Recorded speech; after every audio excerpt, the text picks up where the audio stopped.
Good Monday morning, everyone. Welcome back to Weather on the Go, all your weather coverage. We have more cold air moving southbound with well below normal temperatures as we go through this week, followed by severe weather that develops on Tuesday and Wednesday, especially across the southern plains. We'll get into those details on what to expect. And then the long range weather pattern when will the warm weather return? We'll have the answer to that question later on in today's weather forecast. But looking out the door this morning, if you guys are heading out for work or school, definitely bundle up if you're up here across the northern plains, the upper Midwest, or the Ohio Valley in particular, as we are waking up to 20s and 30s this morning, and then farther north into Canada here, into especially Manitoba and Ontario, Canada, temperatures are down into the teens, if not the single digits this morning. And when you factor in a little bit of a breeze, these knock the wind chill values down into the single digits here up into southern Canada and the teens for wind chills down across the Dakotas, getting into Minnesota here, 20s for wind chills into Iowa, Wisconsin, and portions of the Illinois Valley and the Ohio River Valley going through the rest here of this morning. But looking here at the current snow depth, the reason why it is so cold up across southern Canada here, especially into Ontario and Manitoba, is because of a deeper snowpack. We have well over a foot, if not over 2 feet, still left to go to melt up here. And zooming it in across the northern United States here, in particular, eastern North Dakota, getting into northeastern Minnesota here, we still have a couple more inches of snow to melt, even over 6 inches of snow to melt up here just to the north of the Duluth area. So definitely some work to do on the snowpack through the next couple of weeks. But if you guys do like detailed weather breakdowns on North America, including southern Canada, the United States, and the tropics, be sure to hit the subscribe button down below. And it's also very important to hit the like button as well. It helps to get all of this weather information out to as many people as possible. So I definitely appreciate it. But going through this week, we have that northwest flow that continues through the day today, and that will be bringing down all of these colder temperatures through today and really continuing through the middle of the week as we get into Wednesday, April 26th, with that northwesterly flow continuing across the middle of the country. So looking here out the door this afternoon, these are your high temperatures. We're back into the 40s and 50s here across the upper Midwest through portions of the Great Lakes, the Ohio Valley, and then on up into the Northeast. We have some warmer spring-like temperatures across the South, but this will be more below normal here with the 60s, around 65 degrees down here in the Dallas-Fort Worth and the Oklahoma City area, 63 there in St. Louis this afternoon. But then as we go into tonight, more frost and freeze conditions expected across portions of North Dakota, South Dakota, getting over there into Minnesota, northern Wisconsin, and then fishtailing its way eastward into portions of the Ohio Valley and the Northeast, with temperatures back down below the 32-degree mark as we get through tonight. And then as we go into early on here this week again on Tuesday, these are your high temperatures. Back into the 40s and 50s we go again across the north central United States, and that continues largely through Wednesday. We'll start to modify of some of these high temperatures back into the upper 50s and low 60s on Wednesday, but still well below normal for this time of year. But as we go through here this afternoon, we have some energy to talk about with regards to precipitation. So we have a little bit of a ripple in the jet stream across the front range of the Rockies that will be bringing some rain and snow showers here through the day today and more so into tonight. But the main piece of energy that I'm keeping an eye on is up here across the Pacific Northwest. This is going to be our main player for severe weather across the southern plains as we get in towards your Wednesday time frame, especially as that dives down across the central Rockies getting into Tuesday morning. So looking here at the noon time frame, we do have a lot of rain and snow. The snow showers will be in the higher elevations up here across the Pacific Northwest. That really continues again through Idaho, western Montana, getting into western Wyoming with a lot of those higher elevation snow showers, but again, some rain showers as you go down in elevation through this evening. And then as we go into your Tuesday morning here, waking up for work and school, we have more snow showers across the north central Rockies with more rain and unsettled times across parts of the central and southern plains. But I do promise you, not all of us will be seeing the rainfall going into your Tuesday morning. Just a few areas, especially here into southern Kansas, into central Oklahoma, and north Texas. But with the snowfall again in the higher elevations now through Tuesday morning, we will be adding up snowfall amounts over 6 inches, perhaps perhaps up to a foot here just to the west of Denver into western Colorado, a few inches of snow there in western Wyoming, back into western Montana and central portions of Idaho there, and even a few inches of snow down toward the Salt Lake City area as well going through your Tuesday morning. So definitely more snow to be added onto for this winter season going into the spring. But as we go into tomorrow on your Tuesday, we have another low pressure system developing down here across the eastern Four Corners region with a stationary boundary that sets up across the Texas Hill Country. And just north of that boundary, we are going to see a lot of moisture in place, and that's going to be wrung out in the way of heavy rainfall and severe storms on Tuesday. And that stationary boundary doesn't move too much on Wednesday either. That stays hung up across Texas Hill Country here, down through the immediate Gulf Coast as we go into the middle of the week on Wednesday. So with that in mind, on Tuesday afternoon, our main piece of energy that was up here across the Pacific Northwest this afternoon will be diving down across the Central Rockies on Tuesday afternoon, and that will be providing us our first chance of severe storms again for the Southern Plains. We have a slight risk for severe storms in the yellow shaded color. This does include the Dallas-Fort Worth Metroplex down southward towards San Antonio as we go into Tuesday. And this does also include the threat for 2-inch or larger type of hailstones from DFW down here towards San Antonio and just outside of the Houston metro area to the west Tuesday afternoon and evening. And also a 5% shading of a few isolated tornadoes, definitely possible, again, from Dallas-Fort Worth and then down towards San Antonio and just west of the Houston metro area going through Tuesday.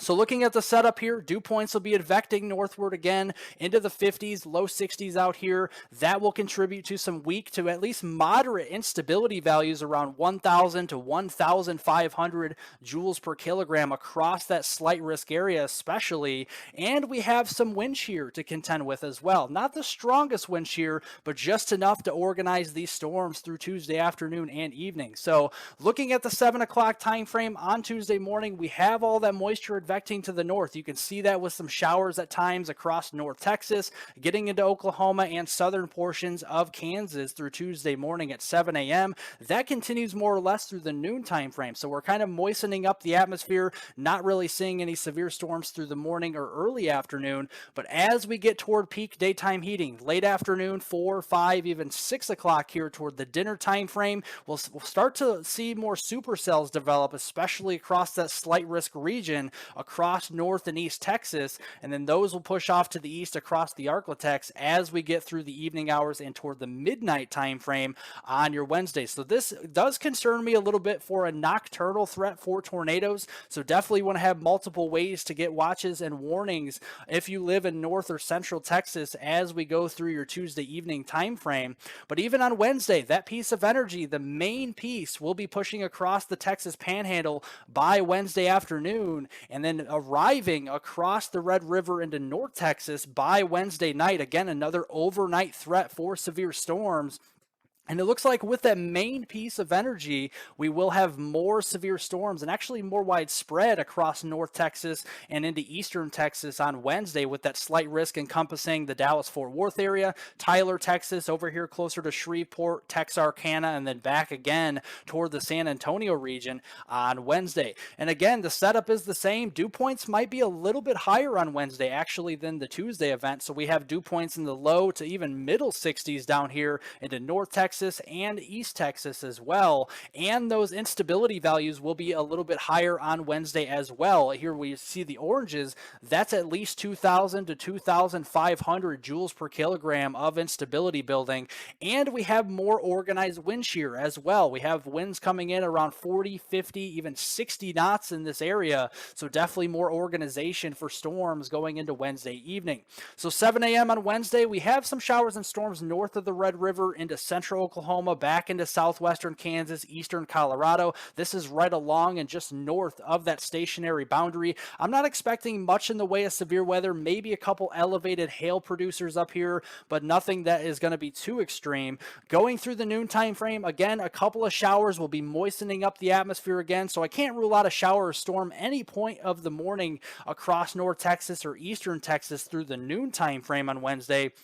But then as we get through the daytime heating and into the mid-evening hours toward 9 o'clock, we will start to fire up some storms with that main piece of energy arriving across northern and central Texas, and that will organize into what we call an MCS, or mesoscale convective system, that will drive through the Dallas-Fort Worth Metroplex by midnight on Thursday, and then move even farther east across the Arklatex and down into coastal Texas toward Houston by your morning commute on Thursday at 6 a.m. So definitely watch out for some widespread damaging winds, some very large hail, and even some tornadoes with this as we go into overnight on Wednesday. But also, this is going to be producing some heavy rainfall. So with the 2 rounds expected, one on Tuesday, one on Wednesday, we will be seeing several inches of rain across portions of southern Kansas, Oklahoma, especially getting into western Arkansas and northern and parts of eastern Texas. And then that actually moves its way east into Louisiana as well. Wherever you see the purple and reds here on the map, that's where we're talking at least 2 to as much as 4 inches of rain now through that Thursday, April 27 time frame, and that will contribute to some slight risk for flash flooding, especially there into southern Kansas, Oklahoma, and western portions of Arkansas.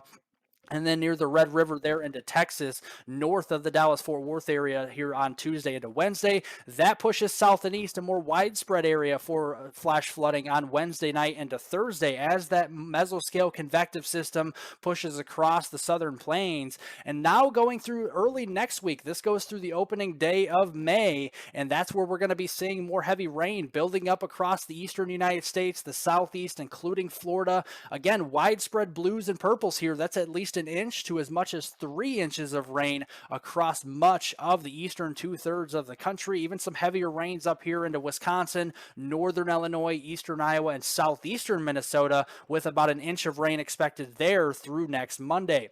But as we go through the long range period, it does look predominantly colder. Again, that cold weather pattern will persist through early May. This is the first week in May, from Monday, May 1st through Sunday, May 7th. And you see the blue anomalies on here. That will continue. And we also have the ridge continuing to build all the way across the western 2/3 of the country here as well. So that will be something to watch through the first week in May. And we have that subtropical jet. So looking to precipitation trends during that first week in May, the subtropical jet will be activated, but look how far south it is. It's down here into the Baja of California, northern Mexico, and down here toward the Rio Grande Valley into far southern Texas. So there's no surprise that the Climate Prediction Center during that first week in May actually has above average precipitation, not only for California, but much of the desert Southwest, the Four Corners region, all the way down here into the Texas Hill Country, including the Rio Grande Valley, the immediate Gulf Coast, and then over here into Florida, where drier conditions will be farther to the north across the Midwest and the Ohio Valley during the first week in May. And then finally, as we get, I think, into the second week in May toward Mother's Day weekend there on May 14th, I think we'll start to flip the weather pattern around, where we have more troughs in the west with cooler anomalies and an unsettled pattern, and we have more of above normal temperatures and anomalies across the eastern 2/3 of the country toward the second week in May. And that's where we see the active weather. Again, for California, Nevada, getting back here into Oregon, much of the central Rockies, and that actually pushes even farther east, I think, into the Midwest and Ohio Valley during that second week there in May. So definitely watch out for more active weather, possibly some more severe weather as we get closer towards that time frame. Well, if you guys want additional weather forecast updates here on my Twitter page, follow me down below in the description on Twitter at hweather420. I definitely appreciate it. But thank you all for watching each and every day. I definitely appreciate that as well. Be sure to like the video down below, give it a thumbs up, leave any comments, questions, and concerns below. I'll get to those later on today. Subscribe to the YouTube channel if you're new, and hit the notification bell to get all of my daily weather forecast updates on this channel. Have a great Monday, everybody, a great rest of your week, and I will see you all in the next video.